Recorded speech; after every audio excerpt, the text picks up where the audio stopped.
sa mga itinuturing na hot and sexy mama tulad ko dito sa Pilipinas. Kilalanin natin siya dito sa Celebrity 10 Bits. Showbiz news na bitin dahil walang intriga.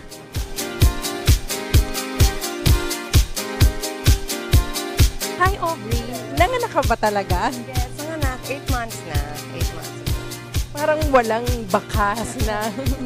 After mong manganak, nag-gym ka na ba? Nag-exercise or 3 months after giving birth yun, I started my diet, less carbs, I started working out.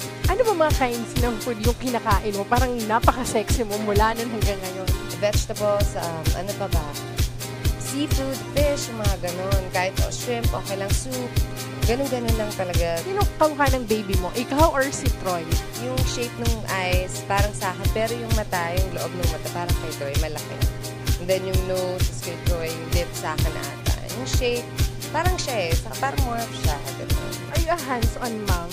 Yes, I'm very hands-on. Especially now, when we went to the States, 2 months, parang sabang hirap pala pag walang yaya, ganun. Pero dito rin naman, hands-on kami. Troy ba, nagpupuyat din siya para palitan ng diaper yung baby nyo, magtimpla ng gata? Oo, yung naman naawa na nga ako minsan eh. Parang umihilik na ako sa palit-palit siya ng palit ng diaper, padede pa rin ng padede. Kung meron lang award for daddy, sa awardan ko siya. Magaling siya. Namimiss mo ba mag-host? Kasi before, di ba, nag-host ka sa MTV. Namimiss ko din, oo. Especially yung MTV kasi mas comedy, mas masa. Ano masasabi, for 5 years, lagi kang kasama sa 100 Sexiest diba na FHM? Oo nga eh, nakakatuwa nga eh. Parang, kumbaga, hindi nawawala kahit anong pang number, at least nandun ka. And ang hirap din, kasi hindi mo naman alam kung minsan bababa ka, mag-disappoint ka, ganyan-ganyan. Pero, as long as you know na sa sarili mo na, it's okay, you know, tanggap ko pa rin nila na sexy ka, okay na rin. Wala nang reklamo. Iba naman tayo, usapang politika naman. Bumoto ka ba this coming election sa 2010? Yes, I'll vote. I will vote.